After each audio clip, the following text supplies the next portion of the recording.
Yan, nakikita? Opo. Itong slide ko, nakita to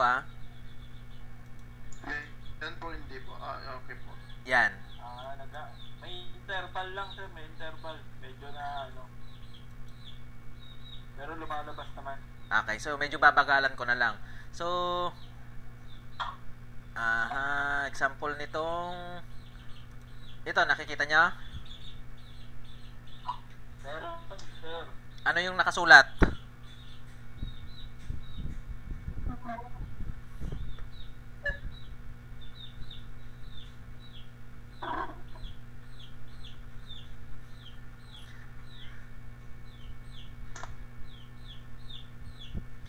Isa kasi monitor ko eh. The simplest way to Okay. limit data.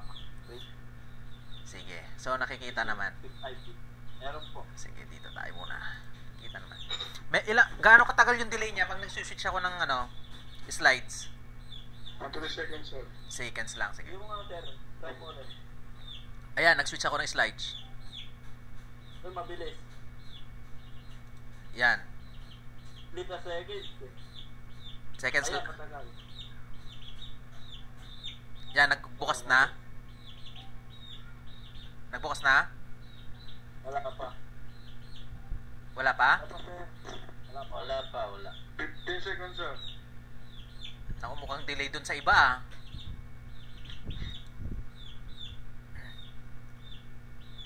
Pasabi kong lumabas na para kasi isa-isahin ko munang i-click lahat kasi 26 slides to eh.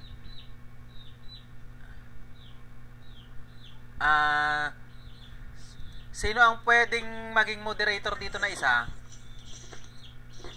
Para may pagtanungan ako kung nakikita ba yung slides ko o hindi. Mag-start na tayo naman. Ano yung name mo? Name, sir? Sean. Ha? Yung pangalan mo dito? Sean po. Sean po, sir. Yes, Sean. Okay, make us moderator.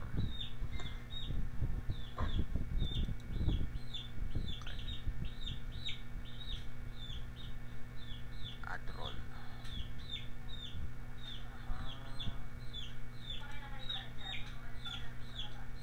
Role, moderator. Oops. Okay. 7 PM na, mag-start na ba tayo?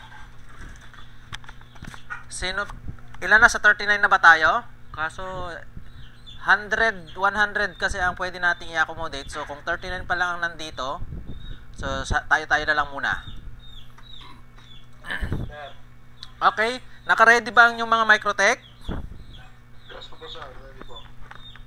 Okay, so itong ating webinar na to is more on basic muna tayo. So may mga susunod tayong mga webinar which is free pa rin naman. Doon tayo mag-start kasi tayo sa basic. So hindi natin kasi matututunan lahat ng to kung hindi natin alam yung mga basic configuration. Yung iba, please paki-mute muna yung kaninyong mga mic. Si Sean muna ang pinapayagan kung naka-open yung mic. Paki-mute po muna.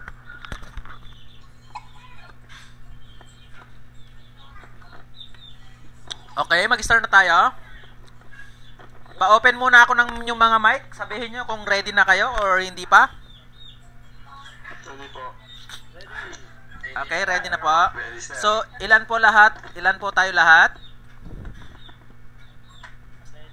Attendance po.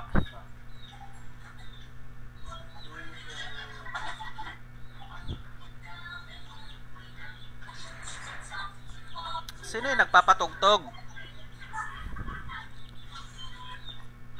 Okay, game. Start na po tayo.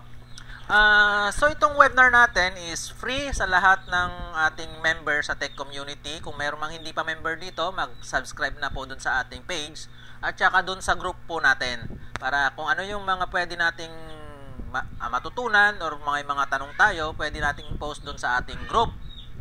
Yung group name natin is Tech Community. Bali, may mga moderator po tayo doon na nagmamanage. So, itong topic natin dito is more on basic tayo. So, ang ating pag-aaralan muna is basic configuration, which is composed of DHCP.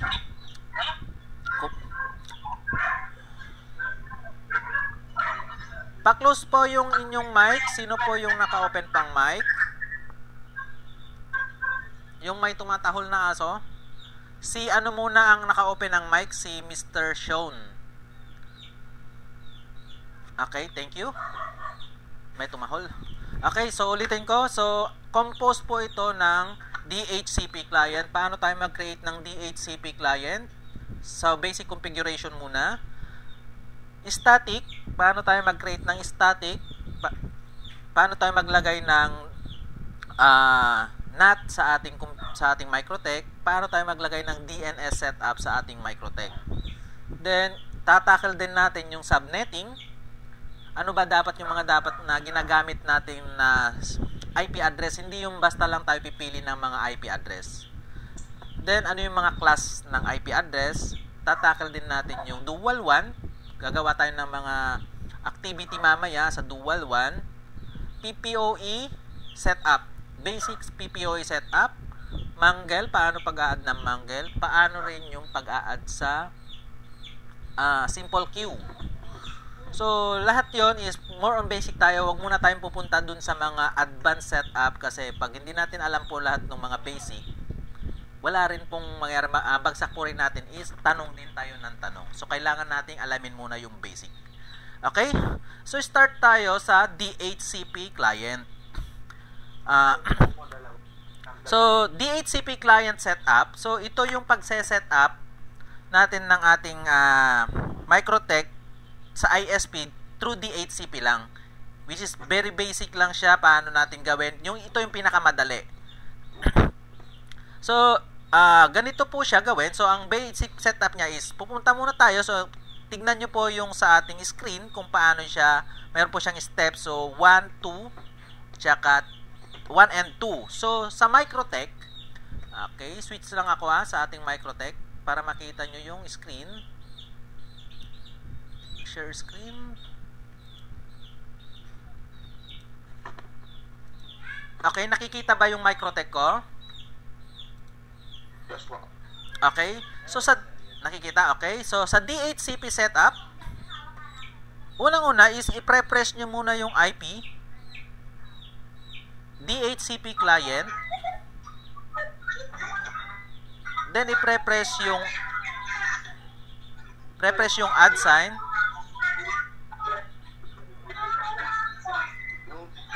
Paki-close po yon. Paki-close na ng speaker, please.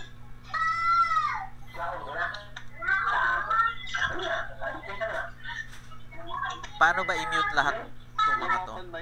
Close po. So, sino pa ba yung isa dito?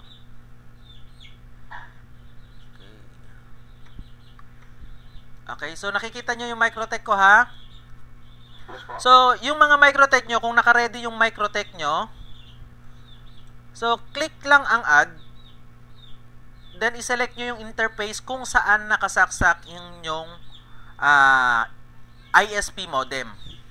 Kadalasan ginagamit natin is interface 1 or ether 1.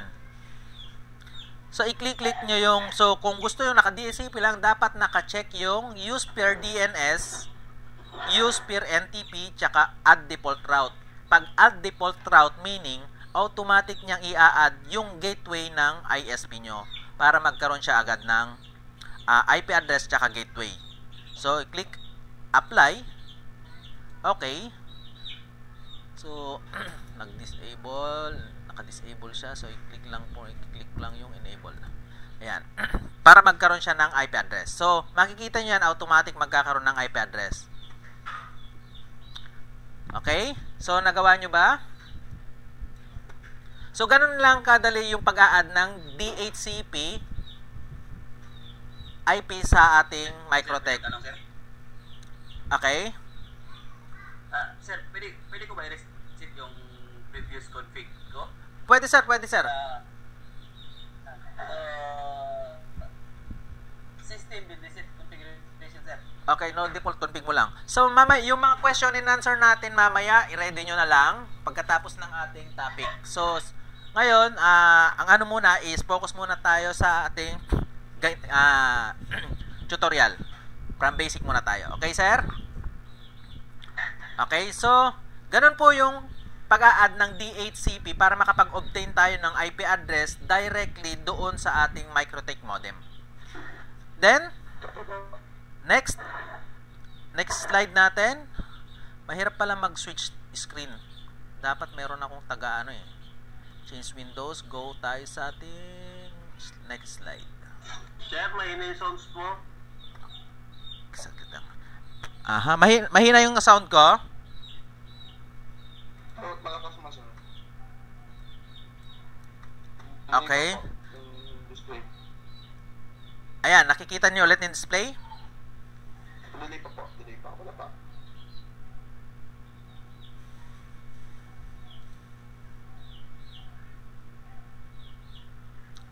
Okay? Okay na? Wala pa, sir. Why is that? Okay na. Ay. On. Yan. So, static naman tayo. So, Okay na po. so bunta naman tayo kung paano ang pag-a-add ng static. So, dito muna yung pag-a-add muna ng mga IP address ang ginagawa po natin. Ha? Mamaya po, isusunod natin yung pagkakaroon ng NAT, yung paglalagay ng NAT at paglalagay ng route at saka gateway doon sa ating Microtech. So, static IP to manage addresses, IP addresses of the router open IP addresses. So, i-click lang natin yung addresses. So, dito sa ating screenshot, i-click natin yung addresses. Then, pupunta tayo ng IP saka tayo mag-a-add. So, next slide niya is ilalagay natin yung IP addresses. Pipiliin din natin yung interface. Ganun yung paglalagay ng static IP sa ating Microtech. So, alam ko naman yung iba dito is may mga basic ng alam doon. So, inulit ko lang yung mga basic configuration para sa mga hindi pa gaanong marunong or hindi pa gaanong nakakaalam or yung ginagawa is import-export lang ginagawa. Okay? So, share screen. Change.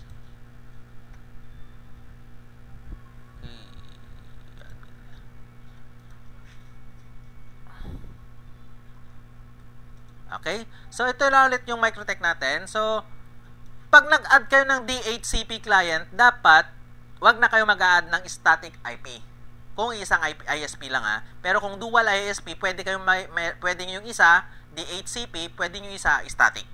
So, example natin to, yung una kanina is ginawa nating static ay DHCP. Punta naman tayo kung paano pag-a-add. So, kagaya ng doon sa screenshot natin, click IP addresses. Then mag-a-add tayo ng IP address. For example, ang IP address natin is 192.168.100.201. Yan yung IP address. Yung 201 na nilalagay ko is yan yung available IP na pwede kong gamitin doon sa aking ISP modem. Hindi pwedeng basta ka lang maglalagay. Kung naglagay ka ng IP address na hindi naman available, so magkakaroon yan ng complete na IP. Then, /24. Kasi yun yung subnet ng aking ISP. Isa-select natin yung interface. Example is Ether 2. Apply. Okay. So, pagkatapos nating i-add yung IP address, ang next nating gagawin naman ngayon is pag-a-add ng NAT. So, kailangan natin ilalagyan ng NAT yung ating Microtech. So, para saan yung NAT? Para magkaroon ng internet yung ating mga client or ating mga computer na nakasaksak sa Microtech. Kasi kung walang NAT, ang meron lang internet ay yung ating ISP.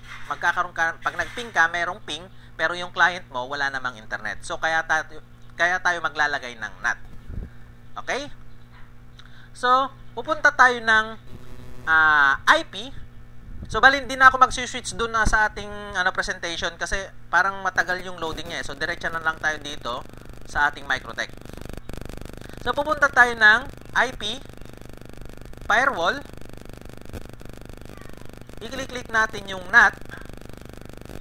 Then, click natin yung add sign. Then, select natin yung chain. Dapat make sure naka-SRC NAT yan. Click natin ang action. Click action ulit. Select masquerade. Then, apply. Okay. So, balik tayo dito sa NAT ulit. Double click natin. Maraming option kasi nandito.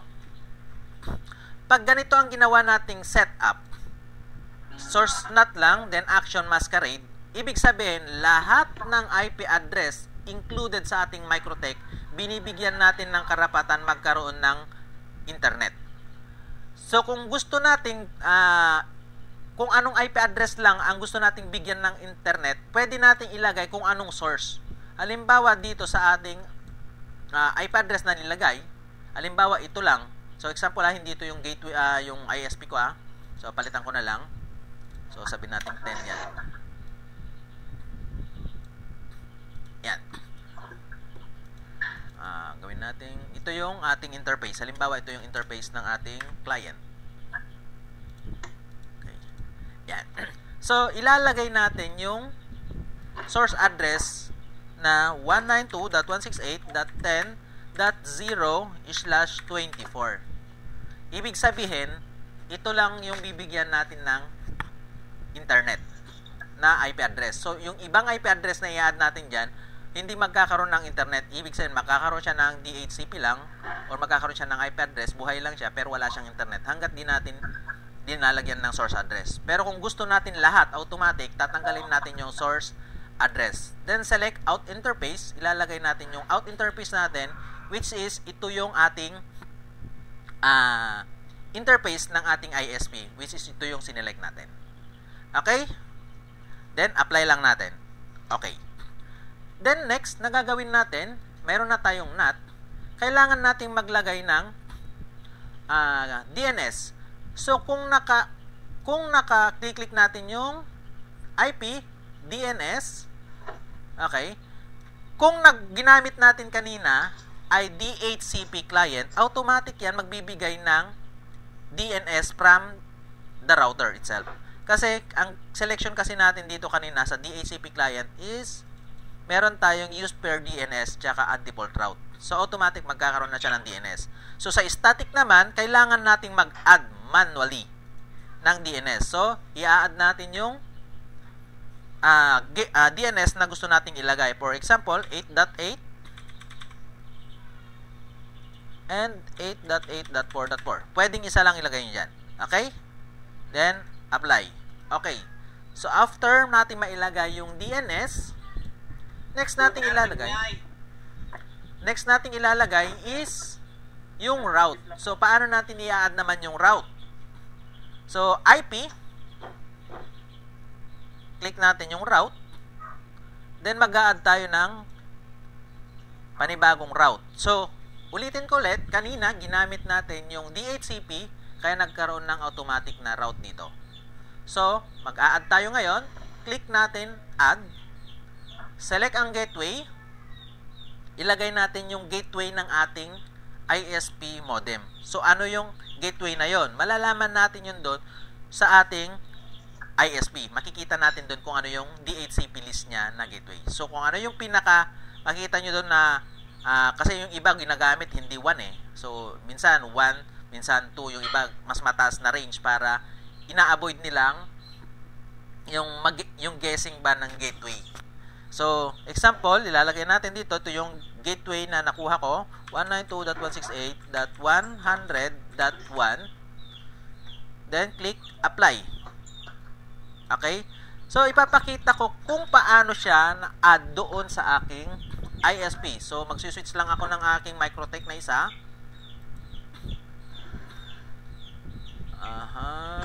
Microtech.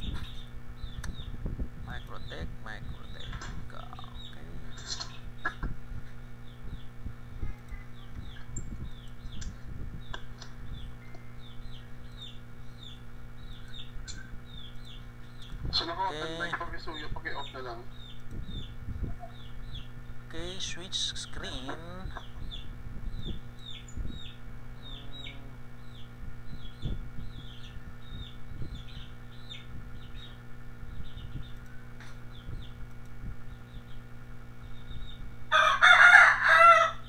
Bastos na manok to.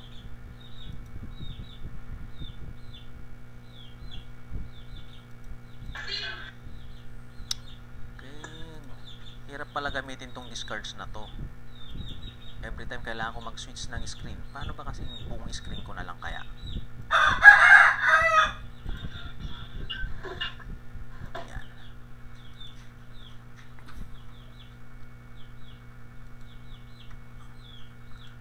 Okay, nakikita na yung bagong screen na Microtech ko. Sir Sean, nakikita mo yung sa may Q3? Yes, po. Uy, manok, mahingi ka. Okay, so nag-stop tayo kanina sa routes. So, punta ako ng routes. Kagaya nito, ang routes ko is ito yung gateway na nilagay ko.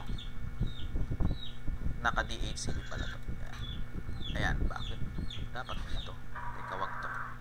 Wag ito, wag ito. Doon na lang tayo sa atin. Sorry guys kasi kailangan ko mag-switch ng Microtech. Nawala, sir. Saglit lang nagpapalit ako ng aking screen.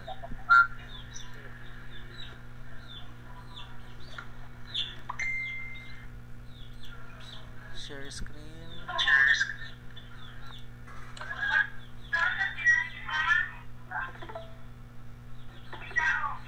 Yung isa pang malakas yung dyan. Ayan, sir, nakikita na? Yes, po. Yes, po. Yes, po. Yan. So, sa routes, punta tayo ng routes. Dun sa routes, ito yung mga example lang itong mga to sa ipapakita ko. So, dun sa routes ko, kailangan kong i-add yung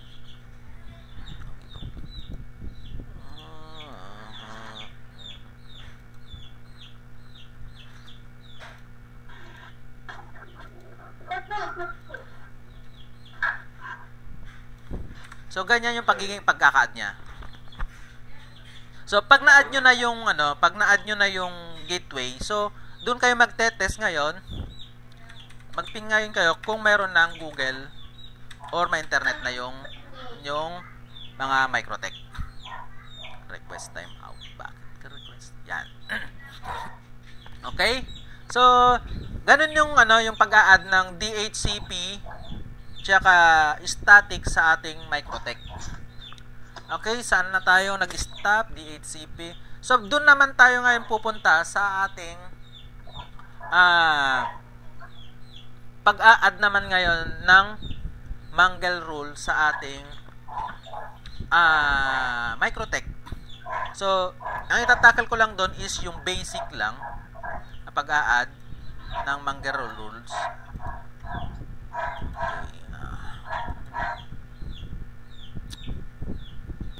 Okay, Mangle rules. Okay.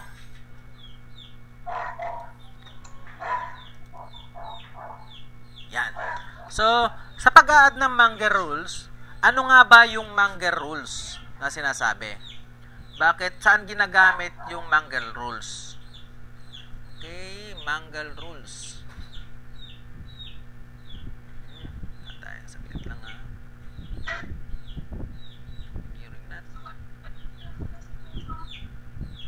Okay. Saan nga ba ginagamit ang Mangle rules? Ang Mangle rules kasi is ginagamit natin para ma-mark natin yung mga traffic doon sa ating Microtech. So, ang pag-a-add to, ganito lang siya ka-simple or hindi naman siya masimple. Simple sa atin kasi alam na natin gawin. Sa iba, medyo mahirap siyang gawin. So, ang pag-a-add is pumunta muna tayo ng IP, firewall, click natin yung Mangle. So, dito natin ngayon, ima-mark yung ating mga traffic na gusto nating i-priority or kung gagawa tayo ng dual ISP natin, dito rin natin sila gagawin. So, sa Mangle, i-click natin yung add. Pre-routing, ibig sabihin, marami kasi dito yung sa chain nito. Mayroong pre-routing, forward, input, output, post-routing, and pre-routing. Pag pre-routing, before routing decision. So, i-check niya, before routing decision, i-check niya muna yung traffic. Post-routing naman is after routing decision, sa kanya i-check yung traffic. Forward means pag forward naman is ipo-forward agad pag-check ni Microtech yung traffic, ipo-forward niya agad yung traffic doon sa pupuntahang address. So kailangan mo maglagay ng destination address kung saan siya pupunta. Kung wala kang linagay na destination address, is automatic pupunta siya agad sa out interface mo, which is babasahin niya agad, na-forward na agad yung traffic. Input naman, so word na input, sa word na input, kung ano yung mga tinype nilo, kung ano yung mga tinatype, yun ang i-check niya. Output naman is yung output na traffic niya. Okay, so pre-routing, halimbawa, meron tayong Mobile Legend na traffic, halimbawa Mobile Legend traffic, select natin, lagay natin yung protocol niya, TCP, lagay natin yung destination IP, for example, 30007. Example lang natin to sara, so hindi pa ito yung mga port. Then, click natin action. Select natin ang mark connection. Then, connection mark, lalagay natin kung ano yung pangalan. ML, for example, ML. Pass through natin, yes. Apply. Then, gawa tayo rin ng TCP niya, IUDP na traffic. So, ganun pa rin yung process, pre-routing, pwede rin, depende kung paano nyo yung markup, post-routing yung iba, ginagamit forward. Okay, so, check natin ulit yung TCP protocol, add natin ang UDP. Then, after UDP, add natin ulit yung destination port. Example ulit is 33009. Then, action. Mark connection. Select natin yung connection mark is ML.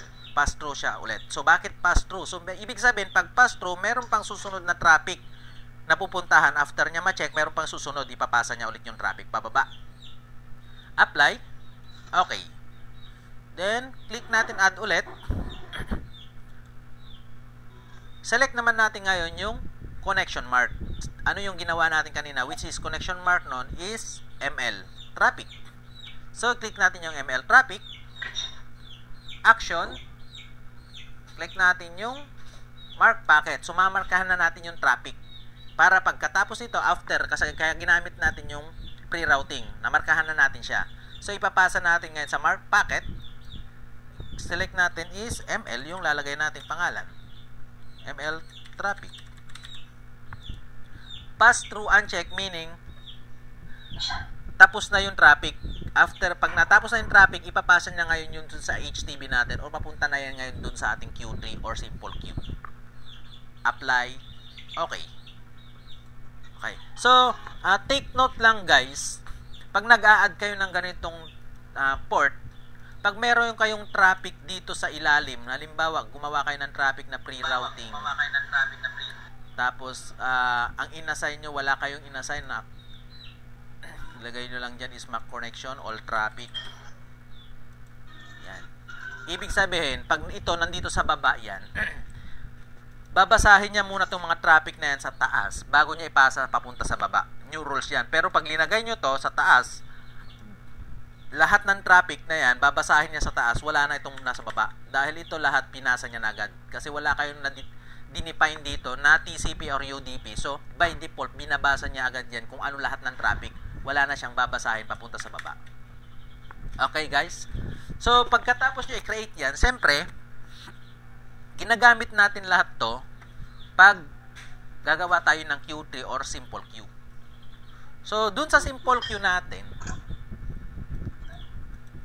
so, punta tayo ng simple queue. Queues, pag-a-add naman ng simple queue. So, bandwidth management tayo. Sa simple queue, pag nag-add tayo ng simple queue, so, add tayo ng simple queue, add. Lagay natin, example is ML. Ang port for example, ang port na papadaanin natin lahat dyan is 192.168.100 is 100.0/24. Meaning, pag ganyan yung linagay nating IP address, lahat ng IP address na galing dyan is babasahin niya lahat. So, kailangan nating ilagay kung ano yung packet mark na gusto natin. Sir, yung nagpapatugtog, pakinalang.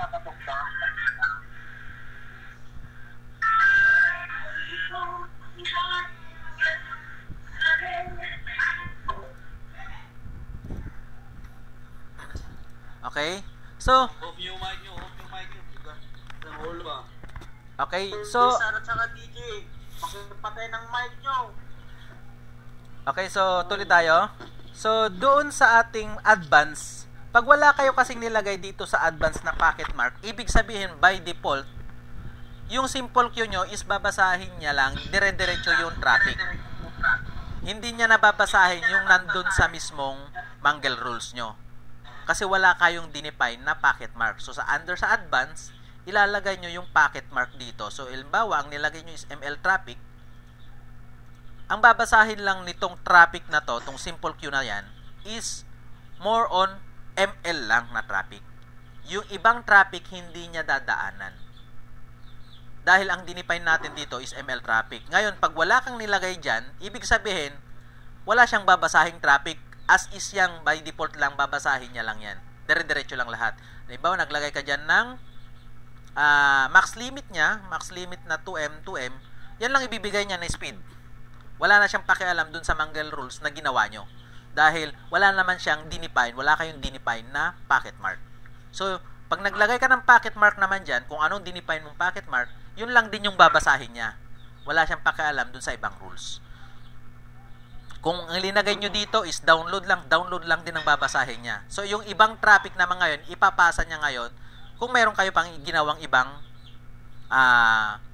traffic rules or bandwidth rules. Halimbawa, meron kayong Q3 dito, nag-add tayo dito ng Q3. For example lang all, okay, lagay natin ang out interface is 2 pack, okay, max limit is 10. Add tayo ng yung parent queue, mag-add tayo ngayon ng child queue niya. So, example natin yung ML na nilagay natin. All, ang packet mark niya is ML. Example natin nilagay dito is 5M. Ayan. So, dito, mayroon tayong ML traffic dito. Tapos dito, mayroon tayong, halimbawa, dito ang nilagay natin dito is let's say no mark traffic. So, walang namarkahan. So, hindi natin, yung mga lahat ng hindi natin na mark na traffic, dito siya dadaan sa simple queue. Okay, so ibig sabihin, lahat ng hindi namarkahan, dadaan dito sa simple queue na to. Yung ML traffic na minarkahan natin, dadaan naman siya dito kay Q3. So, vice versa yung magiging ano niya. So, kung ano yung nilagay natin, yun lang ang babasahin ng simple queue. Okay? Saan po pwede pa naman yan? Ano? Paulit, sir? Paulit? Sino yun?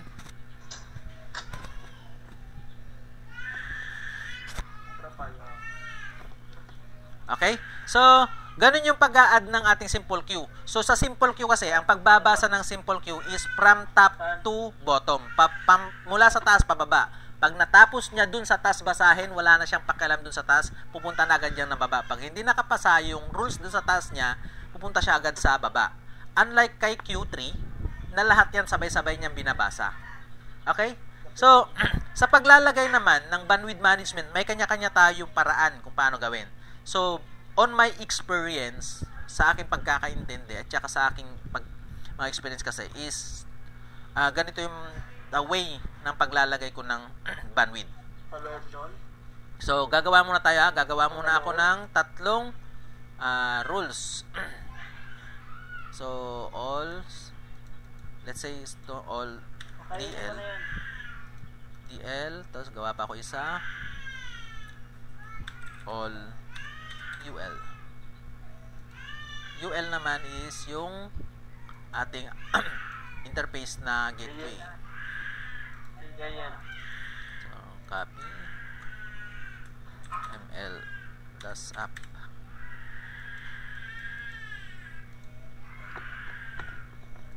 Yan. Okay. So, ganito yung way na paglalagay ko ng bandwidth management. Dito sa DL, kung ilan yung speed na gusto nyong ilagay. Halimbawa, meron kayong 10 Mbps na speed sa inyong ISP. Then, ibibigay natin dito, halimbawa, lagay pa tayo ng isa pa, rules. Add tayo ng rules. New rules. Nomart. DL. Nomart. Lagyan natin spike. M. Spike. M.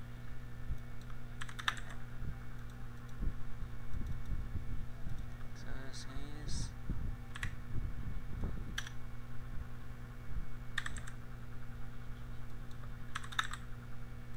M. Okay.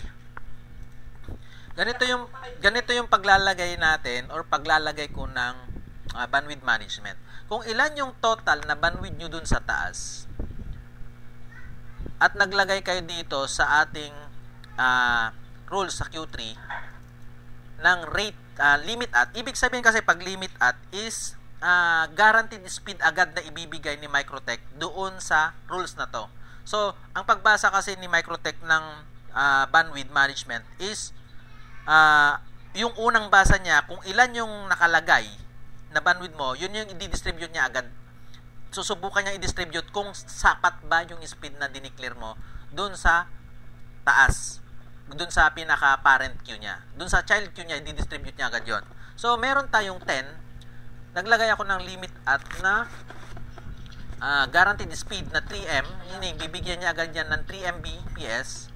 Then, ang max limit na pwede niya makuha is 10 Mbps. Okay? So, dun sa 10 Mbps, ibig sabihin niyan, sa max limit lang yung sasabihin niya, pwede akong makakuha ng speed na 10 Mbps, pero may guaranteed speed akong 3 Mbps. So, paglalagay ng limit at, dapat wag kayong lalagpas doon sa maximum limit na linagay nyo dito sa taas. Okay?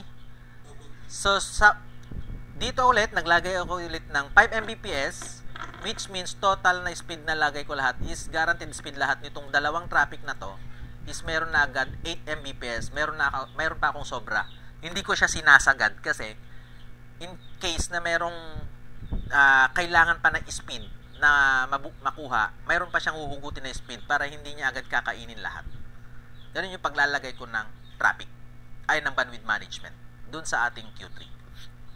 Okay, pwede kayong magtanong muna habang uminom ako ng tubig. Sasagutin ko kung ano yung tanong nyo dyan sa ating bandwidth management sa Q3 at saka sa simple queue. Sino yung gusto magtanong?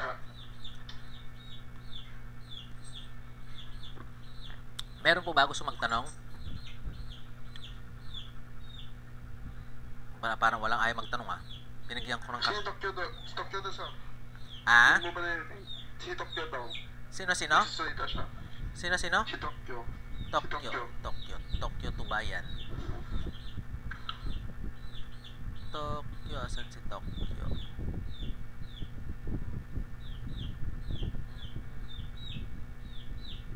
Ito pangalan ni Tokyo. Sir, narinig?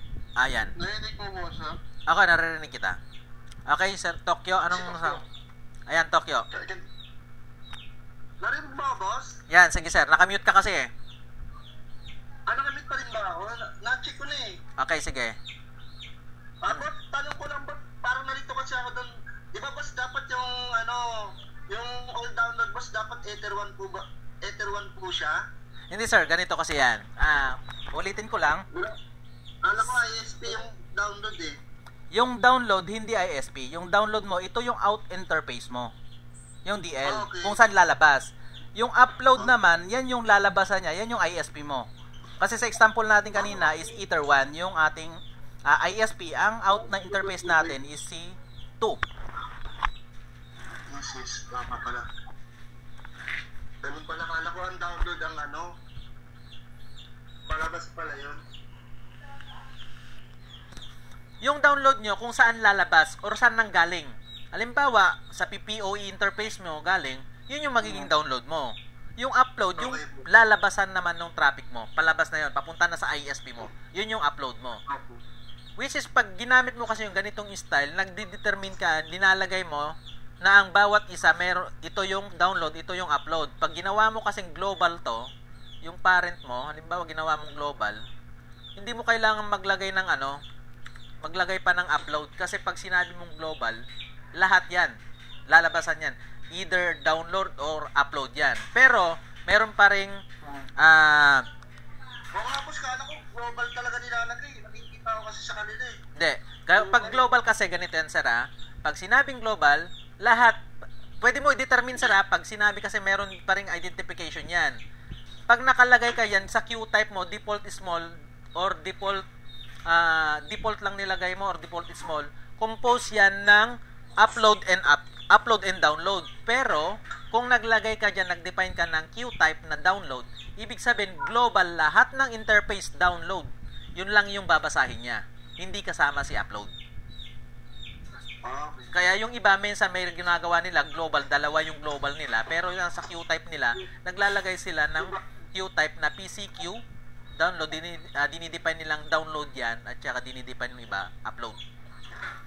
Pero yung ganitong style naman, naglalagay ka ng parent, ibig sabihin, dun lang, halimbawa ito, sa interface to lang, dyan ko lang siya lalabas. Yan lang yung download, yung dyan lang siya galing. Dinidefine ko na dito ka lang galing, yan yung babasahin ko. So, kung meron kang interface 3, interface 2, ibig sabihin, hindi siya kasama. Hindi kasama yung interface doon. Okay? Okay, so, continue naman tayo kung paano ang pag-create ng bridge sa ating Microtech. Sa bridge, so, i-click natin yung bridge. Add tayo ng bridge. Pangalanan natin, halimbawa, bridge 1, all. Okay, apply. Okay. Then sa port, i-add natin yung port na gusto nating member nung bridge na yan. Halimbawa, i-add natin si Ether 2 at saka si Ether 3. Meaning, itong bridge na to, iisang port lang sila. Ay, isang bridge lang sila. Iisa lang yung bridge na yan, yung bridge all na yan, composed of two interface. Dalawang interface yan. So, kung ano yung sinaksak mo dyan, pare-parehas yung dadaan yan. Kung dalawang computer nilagay mo dyan, halimbawa, nag-assign ka dyan ng IP, let's say, itong, pinalitan ko yan, itong bridge all, lahat ng IP na ibibigay nitong bridge all is dito manggagaling. So, dun sa mga gagawa ng mga hotspot, kasi ang gusto nilang gawin is, yung tatlong port is para sa hotspot, yung isa is para sa personal PC nila. So, kailangan mong gumawa ng bridge. Okay? Dun sa bridge, after ka makapag-create ng bridge, syempre, paano ko bibigyan ng internet yung aking client ng automatic magkakaroon siya ng IP address. So, dalawa pa rin yung way doon. So, merong static, meron ding DHCP. So, para mabigyan natin ng automatic IP yung ating computer or ating client, kailangan natin i-click yung IP. Create tayo ng DHCP server. Sa DHCP server, i-click natin yung setup. Pipiliin natin ngayon kung ano yung gagamitin nating port. For example, dito, ang ginamit nating port is bridge all. I-click natin yung next.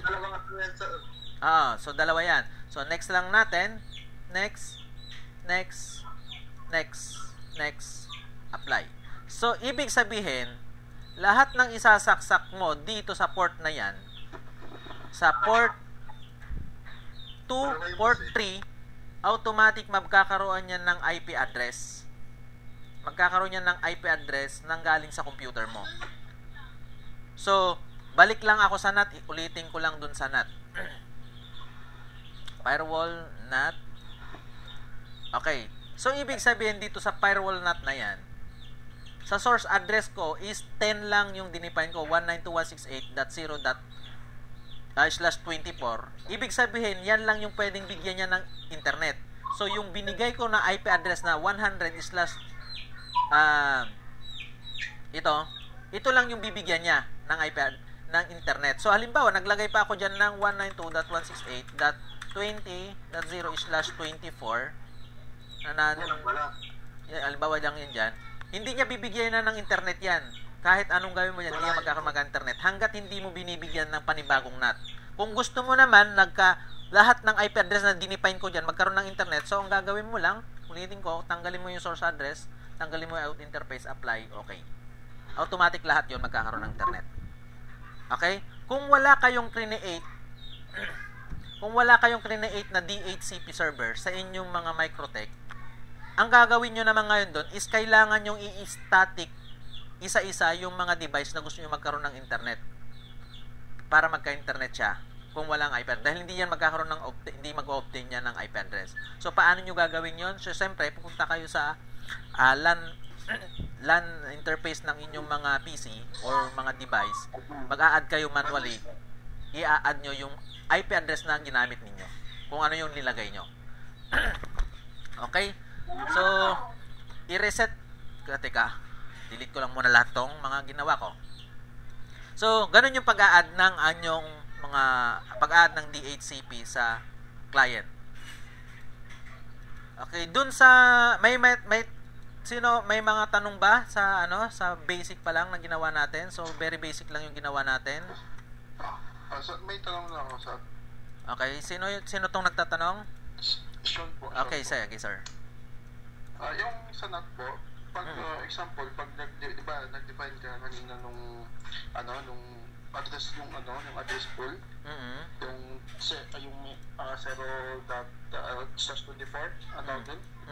pag example pag nag-define ka lang sir ng ng mga IP, pwede ba yun na hindi ko i-uncheck yung mga internet, yung mga para sa lahatan po na tatagos yung internet? Yes, sir. Kailangan, pag naglagay ka ng source address, yun lang yung binibigyan mo ng internet. Pag wala kang source address, ibig sabihin, by default, lahat yun magkakaroon ng internet. Okay lang, sir,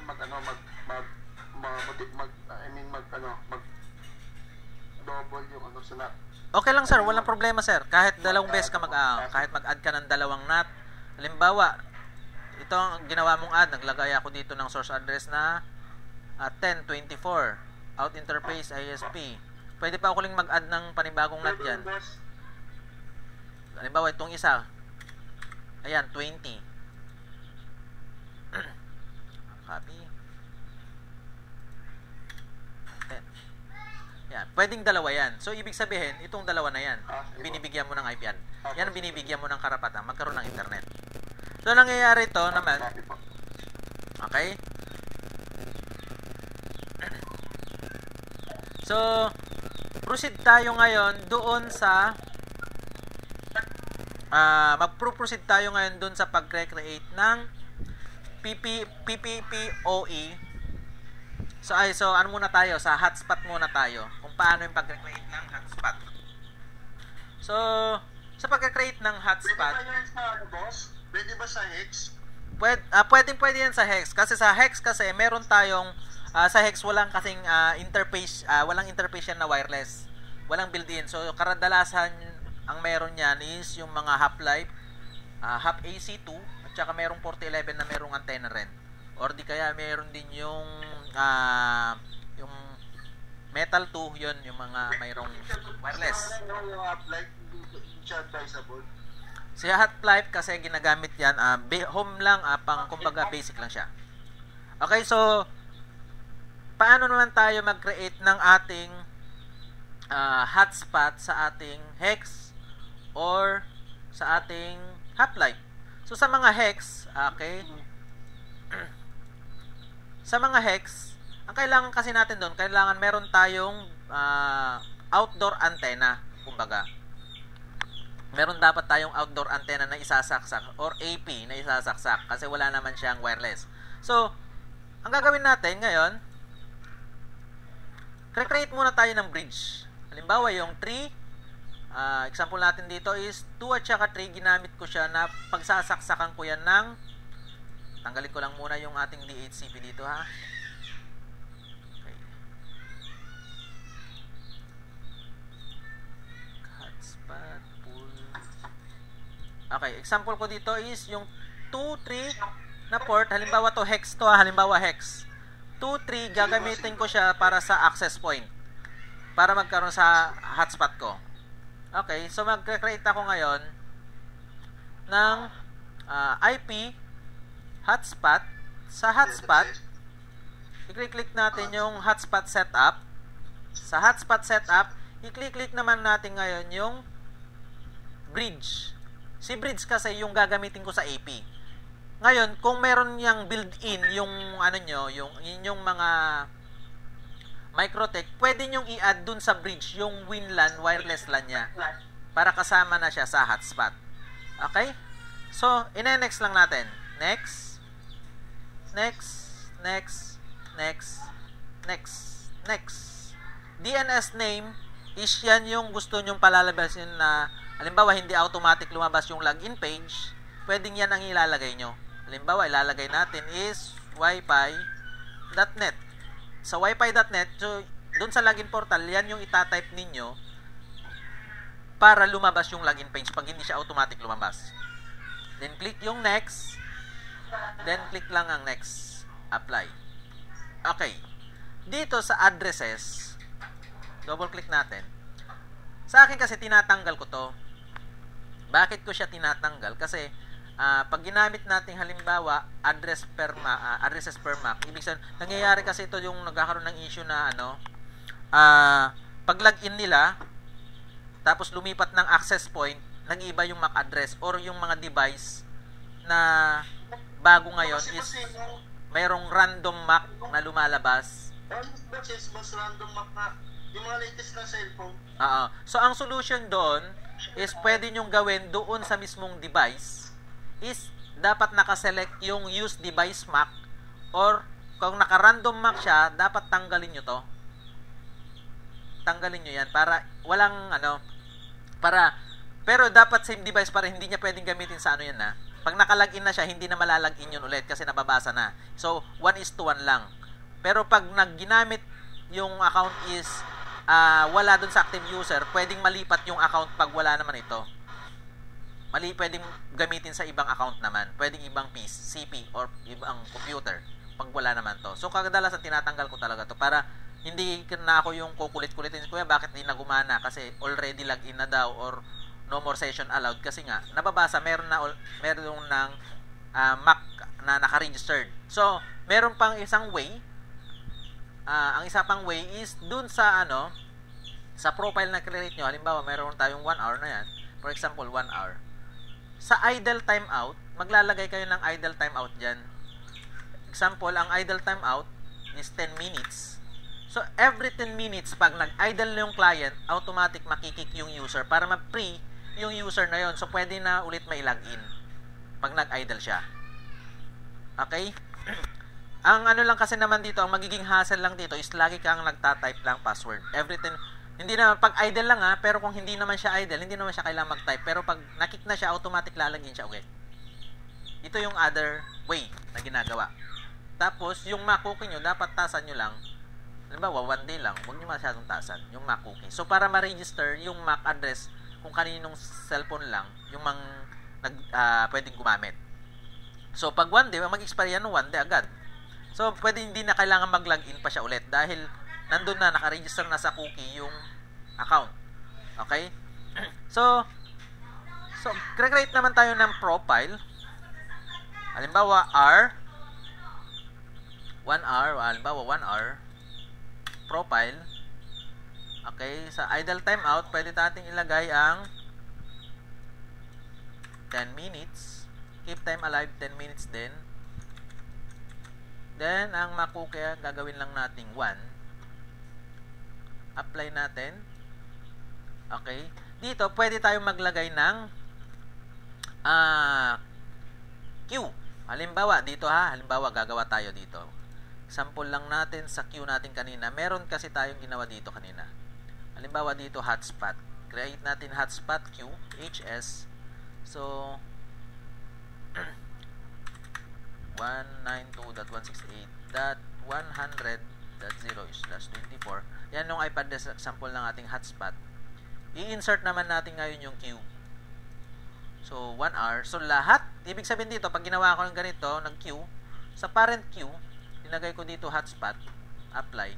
So, lahat yung ano na to, lahat ng account na 1 hour, pag nag-login sila, papasok sila sa simple queue na ginawa ko, which is halimbawa dito sa queue na HS na yan. Ang nilagay ko dyan is babasahin niya lahat. Yan is, let's say, no mart, traffic lang. Yan. So, lahat yung mga login na hotspot, papasok siya dito. Magkakaroon siya ng sub-queue dyan. Parang ganito magiging itsura niya. Halimbawa, test. Parang mangyayari is pag login niya, automatic na ganyan yung magiging itsura niya. Ganyan. Nasa ilalim siya. So, nandyan yung IP address niya. Okay? Ganun yung paggagawa lang ng hotspot. Kung paano nyo siya mag-add muna kayo ng hotspot setup niya, yung hotspot server nyo. Tapos, create kayo ng mga profile. So, dito sa mga profile na yan, ito na yung magiging oras. So, yung mga ito naman kasi, sa profile, is ito lang yung magdi-define nung profile dun sa mga account ng hotspot. Meron tayong ginagamit kasing pang-generate, like Micmon, MTech, kung ano pang klaseng ano yan, or user manager. Yun, dun naman yung dinidefine yung limit ng user. Kasi hindi naman tayo pwede dito mag-create. Kasi, doon nyo i-define yung limit. Unless gumagamit tayo ng script. So, example nito ng script na yan is, ang example nito, let's say, okay, example tayo ng script. Saglit lang gamit tayo ng script.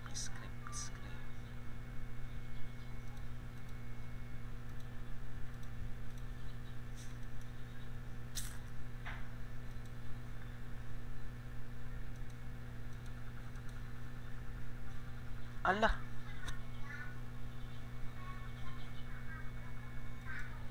Anyari?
nangyari?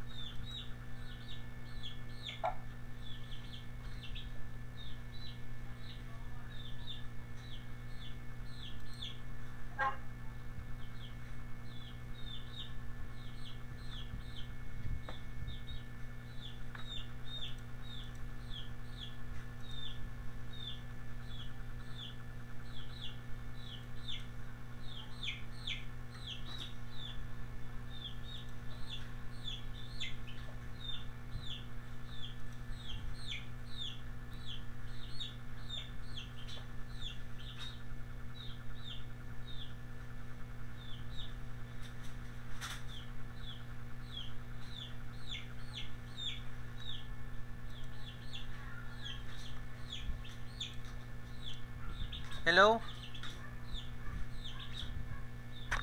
Aha. Hello sir, you're No, back. sorry, ano ako, tawag nito? Nag-fluctuate yung kuryente ko. Nawala ako.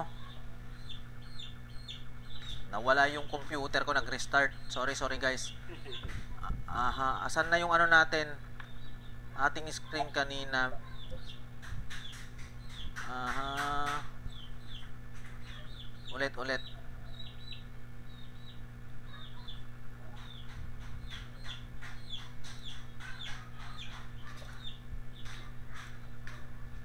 Paano na ba ulit ito?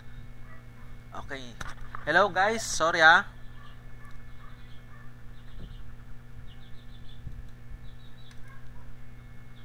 Nag-fluctuate kasi yung kuryente ko, namatay yung PC ko. Sorry guys, sorry. Aha, asan na yung screen ko kanina? Screen. Asan tayo nag-stop kanina? Spot sir. Hotspot. Okay.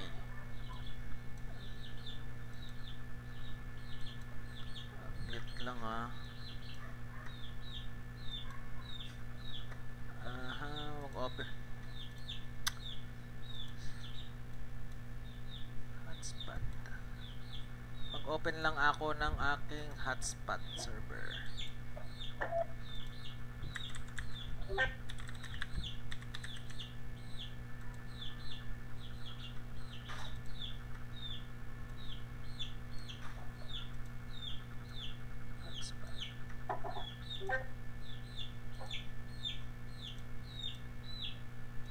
Nag-stop tayo kanina dun sa... Saan tayo nag-stop kanina, sir?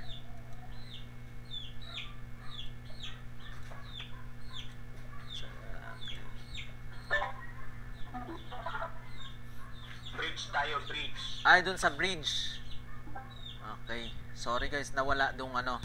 Nawala yung aking ano kanina, nag-fluctuate kasi. Okay, so tuloy tayo. Nakikita nyo ulit yung screen ko? Hindi na sir makapasok. Hindi, nakikita nyo yung screen ko?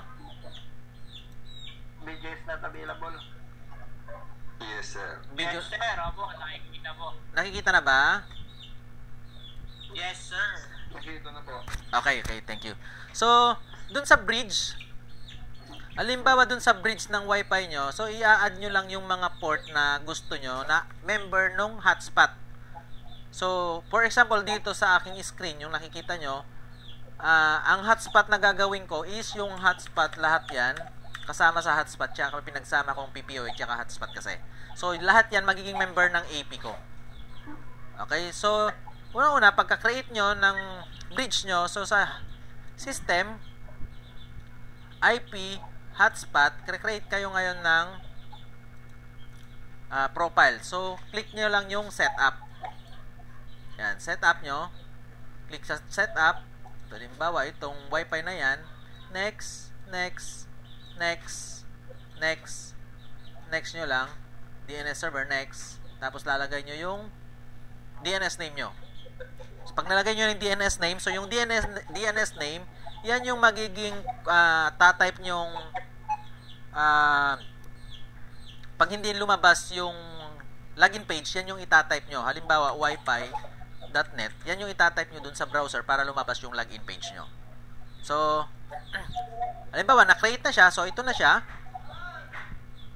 Lalabas yan dito. So, sa ating login, ititik nyo lang yung HTTP chop, HTTP pop, or cookie. Yung ginamit ko kasi itong pop at saka cookie kasi may mga login page or mga portal na hindi depende sa pagkakagawa ng login page na hindi niya tinatanggap pag hindi ka naka-check yung pop yun sa other login.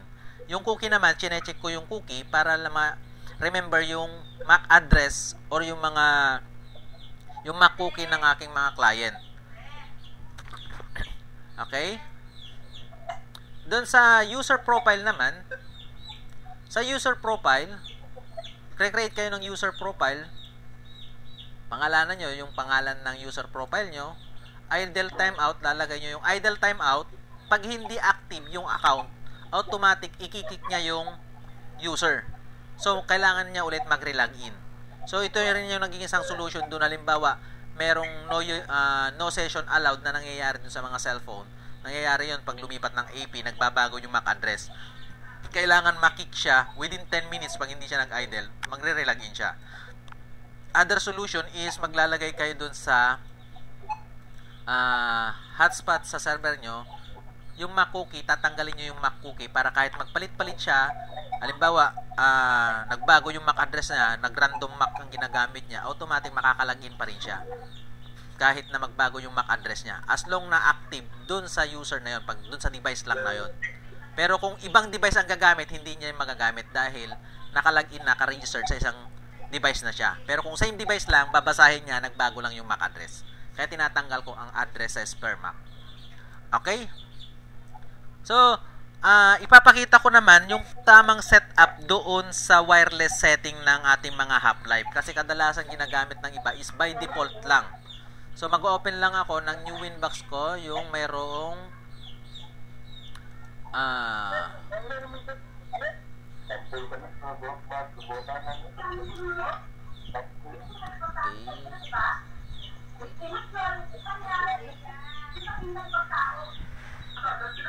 yung nanonood ng TV, paano muna?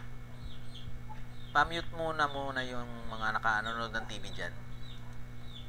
So, change Windows tayo doon sa isang naman.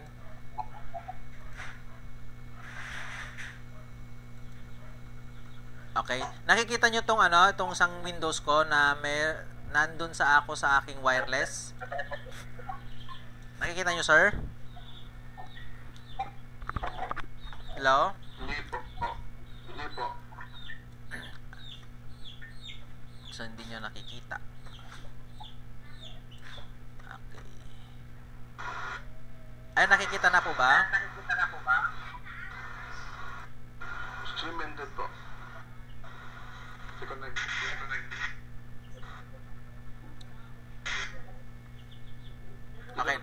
Okay. So, dito sa wireless setting nyo, yung wireless setting nyo,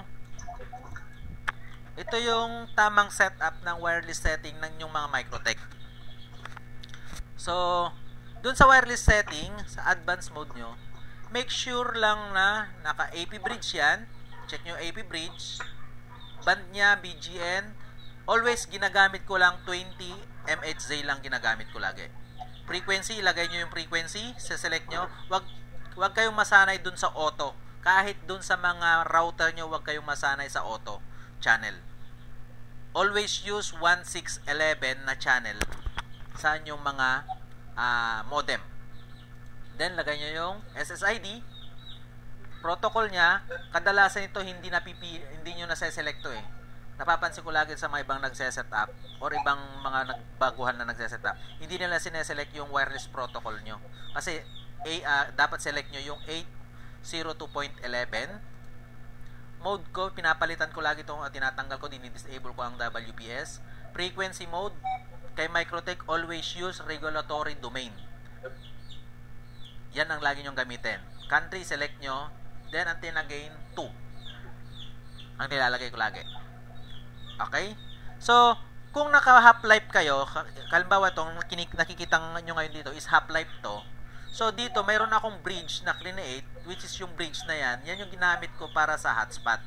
So, sa port na yan is under ng WinLAN at saka Ether 2. Ibig sabihin, yung WinLAN at saka Ether 2, member ng isang bridge, yung WinLAN automatic yan nagka-create ng hotspot, yung Ether 2 pwede kong lagyan ng access point para dun sa labas.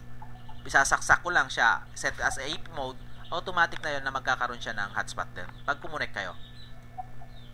Okay? So, may tanong po ba dun sa hotspot setup? May tanong po ba kayo dun sa hotspot setup? Sir, may tanong ako, sir.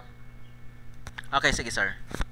Yung sa DNS po, sir, pwede kapag nakapag-create na po ng hotspot, pwede pa po ma-edit? Pwede nyong baguhin ulit yun sir. After nyong makreate yung hotspot nyo, pwede mong baguhin yun anytime. Punta ka lang ng IP, hotspot, then punta ka ng server profile. Yung DNS name mo, click mo lang dyan, pwede mong ilagay dyan yung DNS name mo. Kung ano nilagay mo dyan, pwede mong palitan. And take note pala, pag nagpapalit kayo ng login portal sa inyong mga Microtech, kadalasan nagiging issue, napalitan na yung login portal pero hindi lumalabas yung ginawa. So make sure na pag nagpalit kayo, pupunta kayo ng HTML directory, ise-select nyo kung anong hotspot folder yung ginawa nyo. Ilalagay, halimbawa, hotspot folder nya, ang nalagay nyo doon is hotspot din yung folder, iselect nyo yung HTML directory kung saan nakalagay yung inyong ginawang bagong login page. Kasi pag di nyo sinelect yan at hindi parehas yung nandito sa HTML directory, ang mangyayari niyan, kung ano yung default na login page or portal ni Microtech, yun lang din ang ilalabas niya, hindi yung bagong ginawa nyo. Okay? Sino pa may tanong po sa hotspot?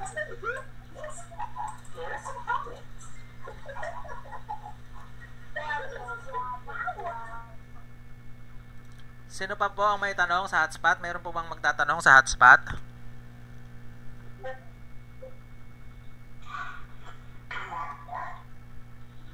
Okay? So, walang magtatanong regarding sa hotspot. Okay. Punta tayo ngayon sa pag-recreate ng PPOE. PPOE naman. So, kadalasan ginagamit to ng mga nagpo-point to point or mga nag-share ng internet sa mga kapitbahay. Sa PPOE, hindi kailangan mag-create ng IP address doon sa mismong interface na kung gusto mong gawing PPOE. Halimbawa, ganito po siya. Create tayo ng PPOE. Punta tayo ng PP. Create tayo ng server. Click natin yung add. Select natin yung interface na gusto natin gawin. Halimbawa, ang gagamitin ko is Ether 3 or Ether 4. Gagamitin ko Ether 4. So, ibig sabihin, lahat ng isasaksak ko sa Ether 4, PPOE siya. PPOE yung magiging labas niya. So, lagay natin yung maglalagay ako ng MTU 14800. Ang maximum nito is 1500, 1500. MRU is 1500 din ang max nito. Pero kadalasan ang ginalagay lang natin is 1480. MRU, pwedeng 1600. Ang maximum pwedeng lagay nyo is 1580. Keep time alive, pwede nyo tanggalin, pwedeng hindi. Then, apply. Okay. So, nakagawa na tayo ng server ng ating PPOE. So, next is profile. Create tayo ng profile. Okay. Sa ano muna tayo? Mag-create muna tayo ng IP pool muna. IP pool. So, itong IP pool na to, ito yung gagamitin natin pag nag-create tayo ng PPOE na yan yung ibibigay niya na IP address. So, halimbawa, 172.16.50.2 hanggang 172.16.50.254. Sorry, name pala yan. Dito natin lagay. PPPoE. Okay, yan. Then, apply. So, ito yung magiging IP pool ng ating mga PPOE. So, sa profile, add tayo ng profile. So, halimbawa, lagay natin 5 Mbps. Local address niya, ano yung linagay na local address ng ating PPOE? Ito. So, ang ilalagay natin dyan yung gateway. 172.16.50.1. Yung iba naman, ginagawa, pwede nilang iselect yung PPOE. Yan, pwedeng ganyan. So, sa akin kasi, ang ginagawa ko, linalagay ko yung pinaka-gateway. 172.16.50.1. Then, ang remote address ko is yung PPOE. Remote address, yan yung magiging yan yung ibibigay na IP pool dun sa client pag nagkaroon na siya ng dial-in. Then, DNS, pwedeng lagay nyo yung DNS 8.8.8. Apply. Then, limit, pwede nyo ilagay dito yung rate limit. Halimbawa, 1024K/1024K. Meaning, binibigyan ko siya ng 1 Mbps na rate limit. Then, create ng secret. Yung secret naman, yan yung mismong ilalagay nyo dun sa mismong router ng inyong mga client. So, create natin yung add tayo. Add, halimbawa, ang lalagay natin is test. Password is test. Service niya, huwag nyo kakalimutan, lagyan nyo ng PPOE. Profile, kung ilan yung Mbps na gusto natin na ibigay sa client. Apply, okay. So, may other way pa nito. So, yung iba kasi, ang nakasanayan din ng iba is every bandwidth, naglalagay sila ng kanya-kanyang IP pool. Pwede po yun. Halimbawa, ito. Copy. Sabihin natin 10 MB naman to. Pinalitan natin yan. Gawin natin yan. Pwede rin po yung ganyang setup na seselect mo nga lang yung profile mo dito kung anong local address niya. Halimbawa 10 MB, lagay mo 10 MB. Parang ibibigay niya is yung IP na yan. Pwede po rin yung ganyan. Pwede rin yung naunang ginawa natin. So, depende sa style ng paggawa nung yung mga nakasanayan. So, yan yung mga way na pwedeng gawin. So, dun sa secret, balik lang ako sa secret. Itong secret, ito yung mismong ilalagay nyo sa router ng client nyo. Okay? Yan yung magiging authentication niya pag sinaksak nyo yung meron kayong P2P, sinaksak nyo yung AP. Yan yung magiging authentication ng router papunta dun sa mismong MikroTik nyo. Okay? Balik lang ako doon sa mismong subnetting pala. Kasi sa subnet, papakita ko yung, mayroon lang ako papakita sa inyo. Subnet. Okay. Yung pagpili ng tamang IP na ginagamit. Kasi, wag tayong masanay dun sa mismong IP lang na ginagamit natin is kung ano-ano lang yung naisipan natin.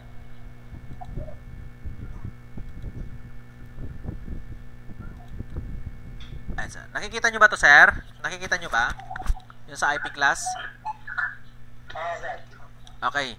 Meron tayong tinatawag na class ng IP which is ABCDE na class. So, dun sa IP class, kadalasang ginagamit natin or nakikita nating IP address is class C, which is yung 192.168 na IP class. Ito yung kadalasang ginagamit sa mga router. Yung class B naman, ito yung mga IP na pwede nating gamitin na ano naman yan, mga private IP kasi yan eh. So, ito pwede nating gamitin na mga IP sa 10 na range, 172 na range. Sa class D, ito yung mga ginagamit naman sa multicast addresses at saka mga restricted IP addresses, itong mga to. So, dapat maging wise tayo sa paggamit din ng mga IP, hindi lang yung basta lang natin naisipan. Okay? Doon naman sa subnet, pagpili ng subnet, kung gusto nyong paramihin yung inyong IP na available, pwedeng kayong gumamit ng pag sinabing /30, meron lang available na 4 na address, ang host is yung 2. Meron yung /29, 8.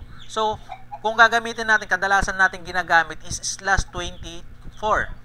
Ngayon, kung gusto nyong paramihin, pwede kayong gumamit ng /23, /16, /21, or kung ano pinakamababa na gusto nyo. So, nandito yung addresses na available. Pag gumamit kayo ng /16, ibig sabihin, ang available na IP na pwede nyong gamitin is 65,536 IP address. Okay? So, ang netmask niyan nandito naman. Makikita nyo naman yan sa internet. Kung ano yung mga netmask nyo pwede nyo gamitin. Okay, so, tapos tayo dun sa PPOE. So, may mga tanong ba regarding sa PPOE? May magtatanong po ba regarding sa PPOE? Sir, pwede po magtanong. Sige lang, sir. Ano po natin nililimit dito sa ano, sir? Simple Q, yung PPOE, pwede nyong ano kasi sir, dalawa kasi ang maging way niyan. Pag ganito yung setup na ginawa natin, halimbawa, naglagay kayo ng rate limit sa PPOE, automatic DHCP ang mangyayari niyan, papasok yan sa simple queue. Magkakaroon yan ng simple queue dito, automatic yan. Pag naglagay ka ng limit, meron siyang dynamic dito na limit. Yan yung magiging rate limit mo. So, limit mo ngayon dyan, linagay mo is rate limit 1024. Halimbawa to 1024 na yan, 1 Mbps yan yung magiging limit mo. Ngayon merong way at iba pang way using script para malimit siya. So using script, pwede mo siyang malimit din yung mga PPOE. Okay, sir?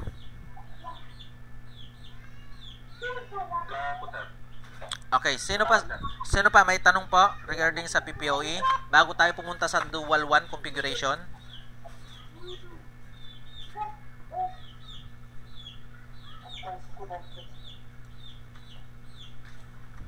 Okay, open ko lang ang aking virtual drive.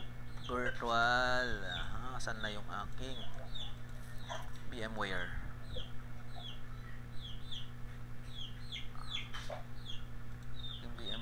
VMware. Okay, may tanong pa ba? Bago ako lumipat sa dual 1 configuration. May tanong po ba?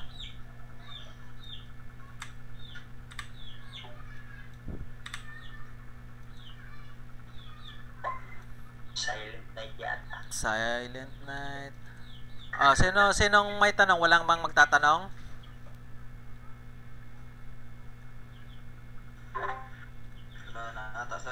Okay. So, punta tayo sa dual 1.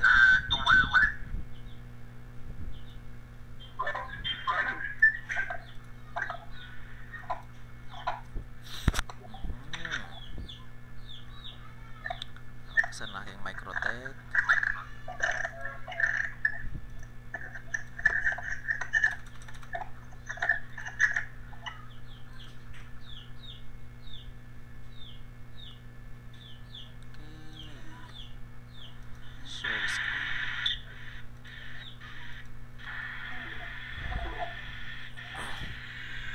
Okay. So, sa dual 1 naman tayo.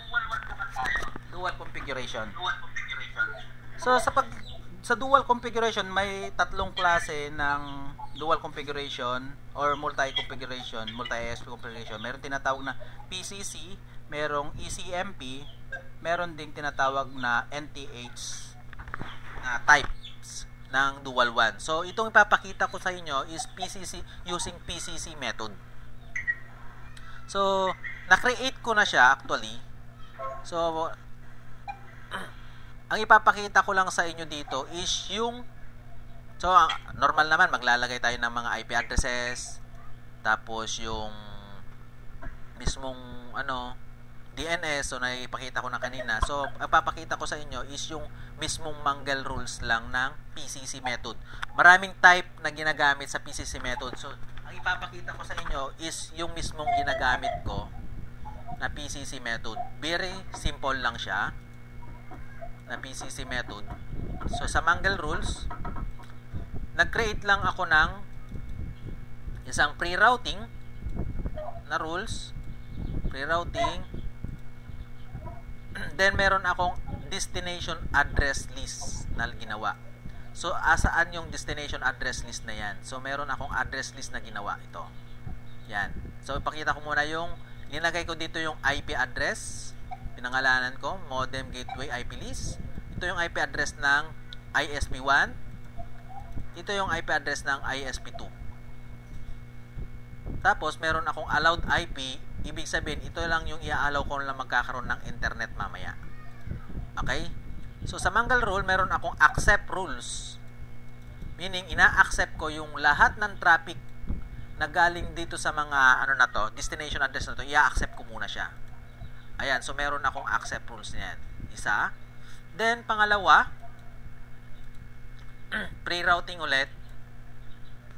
Allowed user, which is yung allowed user ko na yan, yung dineclare ko kanina dito, na allowed user. Yan lang yung pwedeng allowed ko na pwedeng magkaroon ng internet. Manggagalingan. So, ito siya. Source address list. Manggagaling yan dyan. Pre-routing. Source address list. Allowed user. Per connection classifier ko dahil dual ISP 2. Then 0. Apply. Then action yan. Mark routing.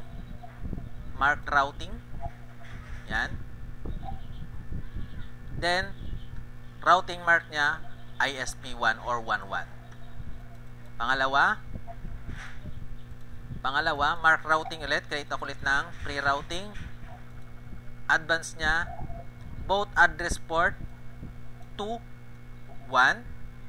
Action, mark routing 1, 2, pass through. Apply ko. Yan lang yung ginamit kong rules para sa aking dual 1. Very basic lang siya. Then, sa route ko, meron akong rules dito na create kong rules para sa 1.1. Ilalagay ko yung gateway ng mic ng gateway ng aking ISP.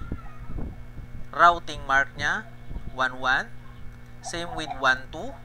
Ganon din siya, gateway, then routing mark 1.2. Then yung gateway ko kanina, ito 'yon.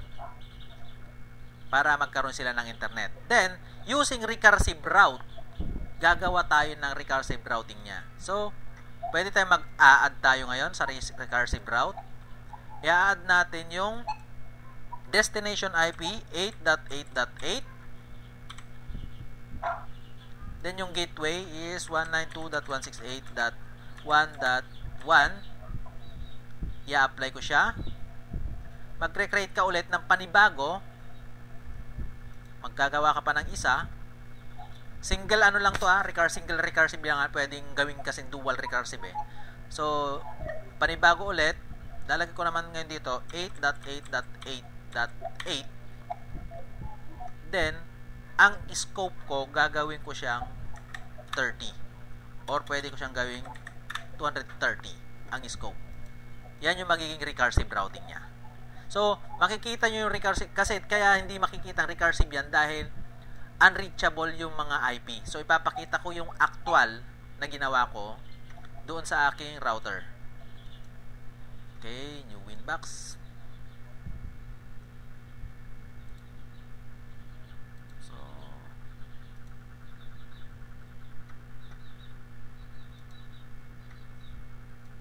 screen, change screen.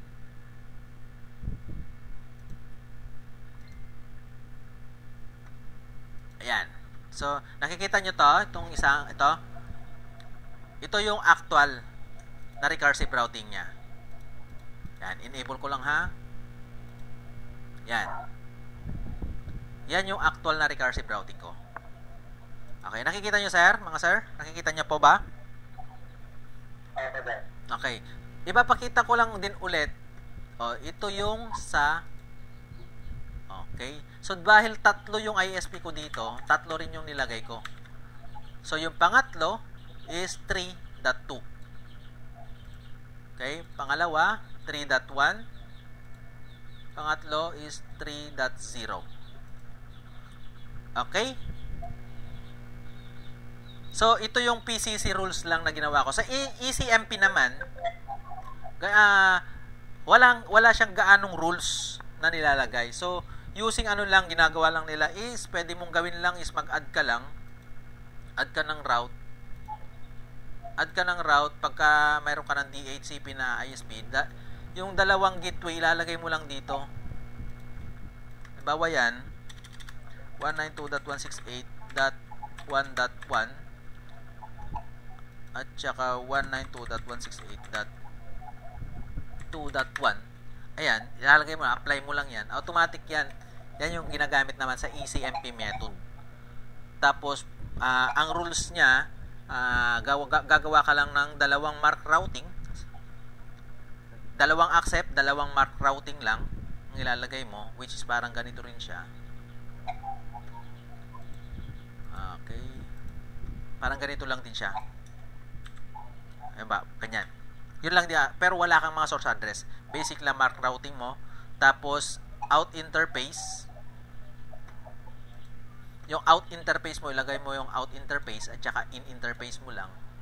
Halimbawa dyan, ang out interface niya is ether 1.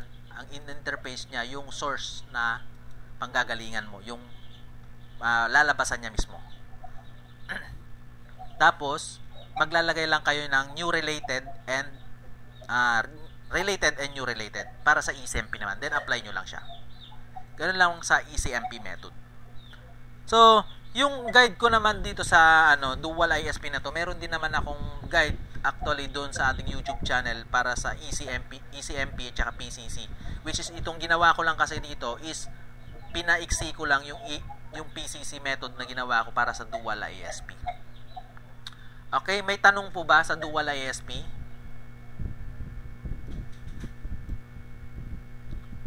May tanong po ba kayo sa dual ISP, mga sir?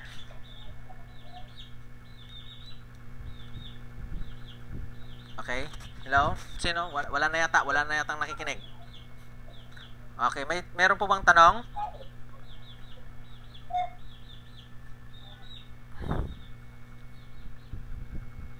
Wala bang may tanong?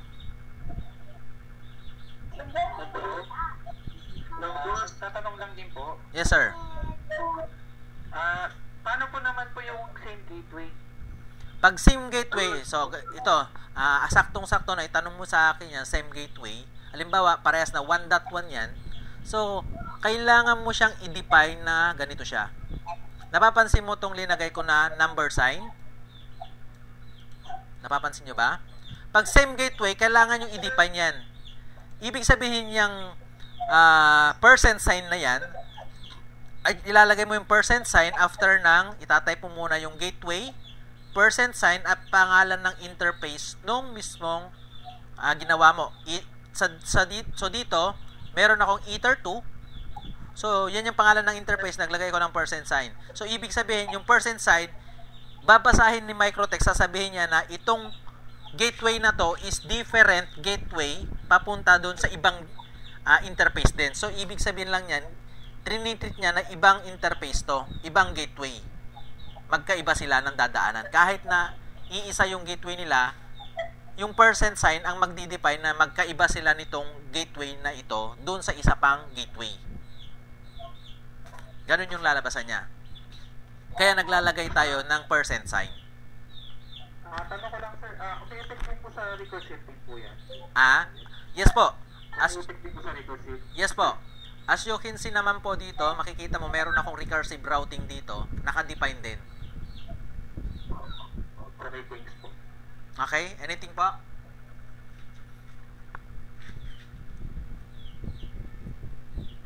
Okay, sino pa po? Sino po magtatanong? Sir. Apo?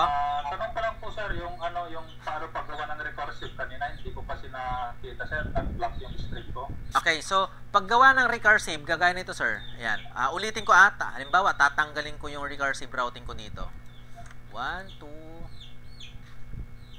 3, and 4.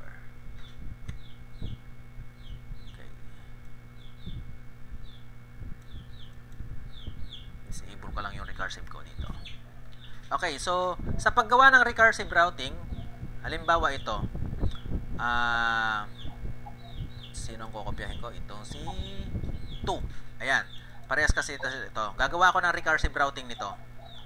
So, meron tayong tinatawag na dual recursive, meron ding single recursive.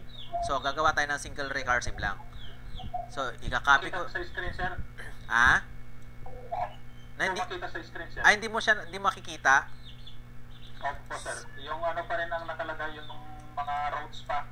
Routes lang nakikita mo. Ayan, sir. Ayan, nakikita mo to? Hindi. Itong ginagalaw ko. Sir. Ay, hindi mo makita itong ginagalaw ko? I-end ko muna, then connect to what? Connect ulit. Okay, saglit lang at tignan natin bakit hindi mo makita. Share Windows.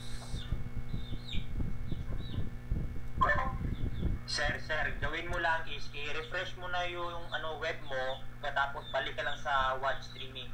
Ayan, sir, nakikita mo na?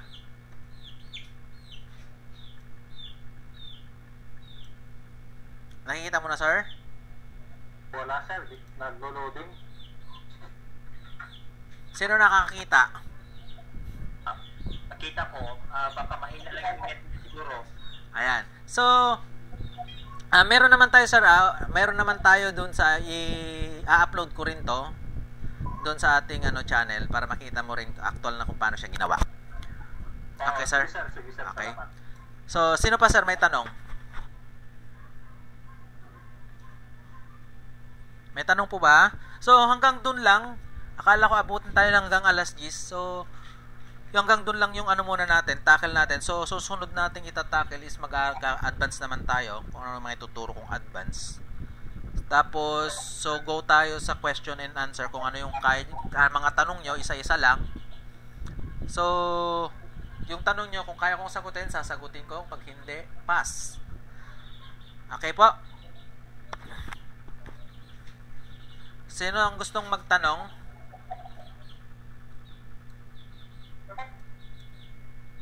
Okay po. Sino po ang magtatanong? So, pwede po lang. Sige lang po. Sige lang, sir. Yung tungkol sa sir? Yung tungkol sa yung Mac po kanina, yung device per Mac, yung hotspot. Okay, sir. Sa device Mac yung alin po? Yung yung yung problema natin sa mga bagong devices nag-iiba-iba na ng Okay. Mac address. So, ang gagawin mo dun, sir, unang-una, pumunta ka muna ng okay, saglit lang, i-share ko ulit yung Windows. Unang-unang gawin mo dun is saan na ba yung ito?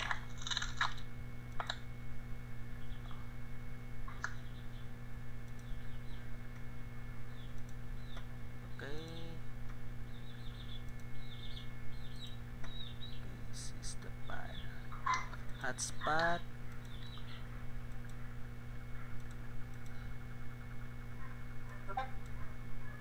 Ang gagawin mo ngayon, sir, pupunta ka ng hotspot. Punta ka ng hotspot sa server mo. Gagawin mo doon yung device MAC niya, addresses per device MAC, tatanggalin mo na lang yon. Para kahit na yung cellphone is gumagamit siya ng random MAC, pwedeng magamit niya pa rin yung user kahit nakalagin na siya, pero same device lang magagamit. Pero kung ibang device, hindi magagamit. Ang gawin mo lang is tanggalin mo lang yung addresses per device MAC. At saka ang second option naman is maglagay ka ng idle timeout. Babaan mo yung idle timeout. Para pag katapos ng 10 minutes or 20 minutes, automatic maglalagin siya, magagamit niya ulit yung code. Ang disadvantage nga lang nun is pwedeng relogin siya ng relogin. Pag nag-idle siya, kailangan niya mag-login ulit. Pero dun sa used device per Mac naman, pag tinanggal mo naman dun, same device, pwede niyang mailalagin pa rin yun.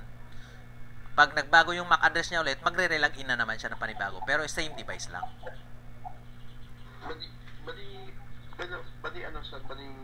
iba yung pwede siya mag-relogin na same pa din yung device. Pero basta kunin lang yun yung device per Mac, yun lang.